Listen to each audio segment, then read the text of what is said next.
Greetings from the green pastures of the Netherlands. I'm the skeptical rationalist. Let's get cracking. So, I started recording this at Friday, May the 5th, Dutch Liberation Day by the way. So, if you're hearing this, that means two things. One, Macron has won the French election. Second, you somehow managed to find this video. What I'm going to do in this video is explain how Trump, despite his America First policy, actually managed to save Europe. The article you see now on the screen dates back to the 20th of November 2016, and in retrospect it's kinda funny. Marine Le Pen takes huge lead over Nicolas Sarkozy in French first round presidential election poll. Results likely to add to growing fears. Far-right leader could be on course for victory in wake of shock Brexit and US presidential votes. Brexit and Trump's presidency. Yeah, we've seen how those turned out. Well, I'm glad that the French have at least chosen for rationality instead of relying on their gut feelings, and that populism has been denied another victory here in Europe. But why? How is it possible that Le Pen, from a lead in the polls, only became second during the first round and has now lost the French presidential election? And why have we seen a similar pattern in the Netherlands, where the Freedom Party, PVV, led by Geert Wilders, had an even larger head start in the polls a few months prior to the election? He went from a major lead of 31 to 37 seats in the House of Representatives, and he ended up with only 20. But why? What caused this sudden drop of popularity for Geert Wilders? And why did Marine Le Pen only finish second during the first round, despite this earlier report from November the 20th that she had a lead of at least 8 points ahead of her nearest rival? Both candidates had the European Union and migration from Islamic countries as major spear points of their campaigns. Had anything happened to those points? Did migrants stop coming to Europe? No. Maybe there's been an unusual absence of terrorist attacks? No, it's not that either. Perhaps the ominous they from Brussels stopped doing stupid things? Definitely not that one. No, I think for the answer to this question we have to look overseas, because on the 20th of January in America this happened. The 45th President of the United States of America, Donald J. Trump.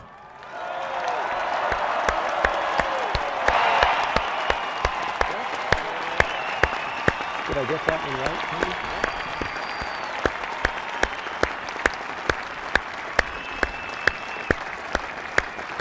With predictably hilarious results. The plan will be repeal and replace Obamacare. We're going to have a health care that is far less expensive and far better. Okay. Repeal and replace it with what exactly?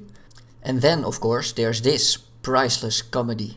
You don't get an actual check from the Mexican government for $8 or $10 or $12 billion, whatever it will cost. How are you going to make them pay for the wall? I will, and the wall just got 10 feet taller, believe me. Well, I want to believe you, Mr. Trump. I really do. This wall is supposed to stop drug trafficking and stop illegal immigration, and I can understand that. However, it's just simply not my policy to believe somebody simply because I want to believe something. If you want me to believe you, you have to come up with a plan. A feasible plan that is grounded in reality, not say something that just feels right. Trump, like Marine Le Pen and Geert Wilders, try to solve problems where ordinary people struggle with. A noble pursuit, of course, and I really don't think that either of them are bad people. I don't think that any of them will turn into a fascist dictator if any of them is elected.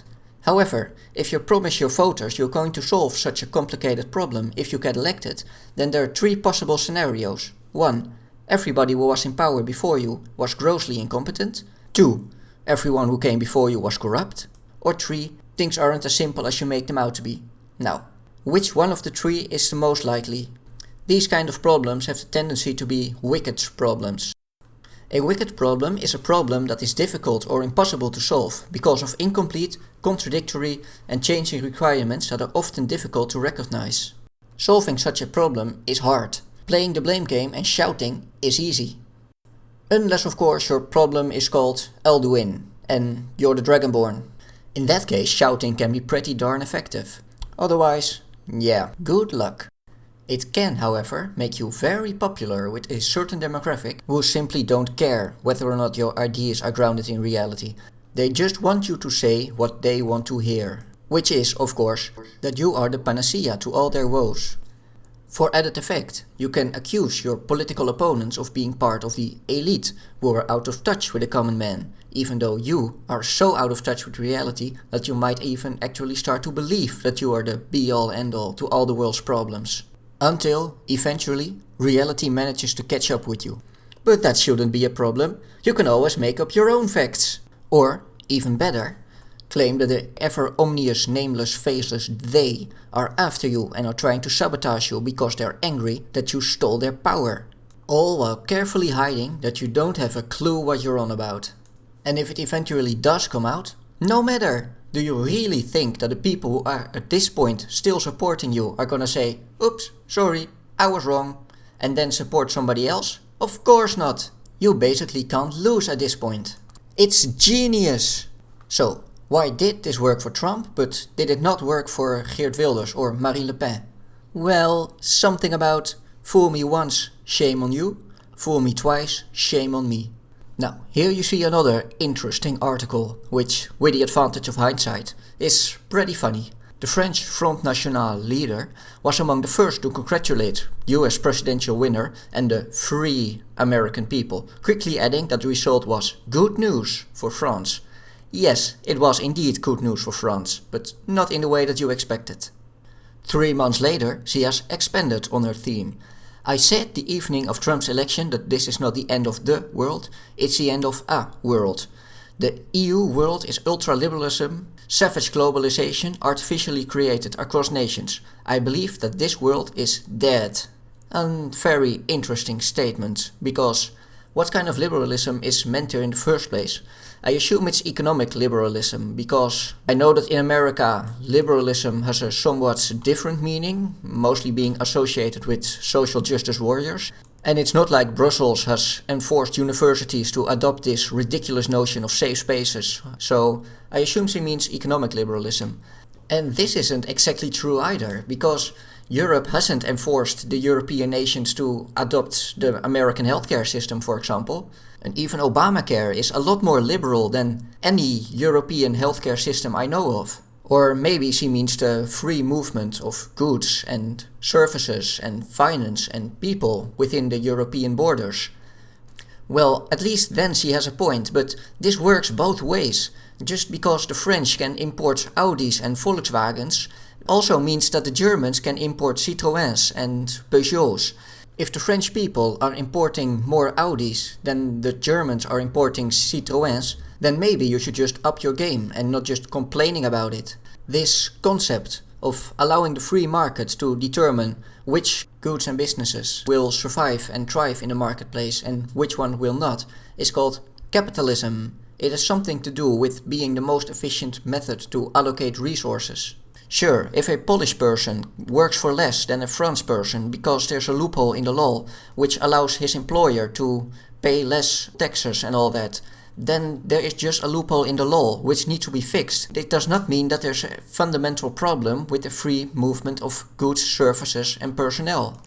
With Brexit, people made the choice for border control, reindustrialization, economic patriotism, intelligence, protectionism.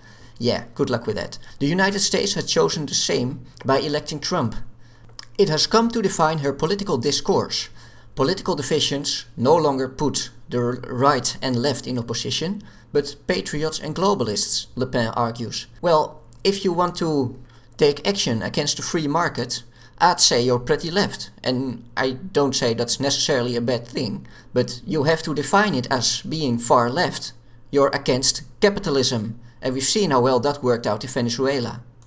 Social and employment policies are thus presented in terms of promoting patriotic models, whatever the hell that means. There are pledges to promote French business, to protect the economy where necessary from foreign investment and free it from European constraints, to impose an extra tax on the employment of foreign nationals. So this basically means that goods and services are going to be more expensive. Way to go, Marine! Previous promises remain. To lower the retirement age to 60, well, maybe that's part of the problem of the French labor market, reduce energy prices and taxes, And how are you gonna make up for that? And introduce trade barriers. Well, expect to get some trade barriers back then even less people are going to drive Citroën or Peugeot. Along with measures designed to help small rather than big business. Well, I agree with that last one, but which kind of measures? And it's rather difficult for a country, even a country like France, to move against big businesses.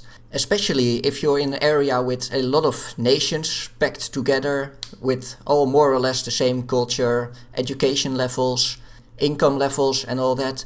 This makes it very easy for a business to just choose the country with the lowest tax rate. And the country maybe with the fewest regulations, like environmental regulations or health regulations, employer regulations, whatever. Now, if only these countries could work together and set trade tariffs and regulations together, then maybe countries don't have to focus on big business, but they can rather focus on small businesses. Some sort of supranational institution. It's a radical idea, I know. The 35-hour workweek is sacrosanct. Civil servants are to be protected. Well, no comment here. However, in what has been seen as an attempt to appeal to more economically liberal elements of her party, so she does care about liberalism, wary of the left, the Front National calls for businesses to be freed up from red tape, overtime to be exempted from tax. Yes, this comment is interesting. Red tape is defined as official routine or procedure marked by excessive complexity which results in delay or inaction. Well, again, this seems like a clear-cut measure to immediately help small businesses and free them from excessive constraints put there by evil politicians who don't want the common man to make money and be self-sufficient, but instead rely on the state. Moo-ha-ha-ha-ha-ha-ha. Now, I'm not trying to portray this as a bad course of action to take, because, and I give her that, this will indeed help small businesses. However, you first have to identify all the red tape, and then you have to actually remove it. And anybody who has ever had to deal with the government at some point in his life knows that things with the government don't just happen overnight. And if she's expecting that these measures, even if she can accomplish this in a relatively short time, will allow her to offset the losses from the reduction of the retirement age, then she's either incredibly optimistic, incredibly deceptive, or she hasn't got a single clue what she's on about. And we've all seen how the same thing happened with Trump. He promised great things during the campaign. Repeal and replace Obamacare with something terrific. What exactly? No idea. He was going to fight ISIS with his brilliant strategy. What strategy? Don't know that either. He was going to build a wall. He was going to keep the jobs in America. Trump's first 100 days have reminded the world that pointing out problems and blaming people might make you feel better for a while, but to actually solve a big issue, you need more than just big talk. The presidential campaigns of both Marine Le Pen and of Donald Trump were both full of ideas that may sound great on paper, but upon closer inspection completely fall apart or are intentionally left blank. And the voters have realized this. They realized, fool me once, shame on you, fool me twice, shame on me. And that's why I try to be skeptical. I try to be a skeptical rationalist. Thanks for watching.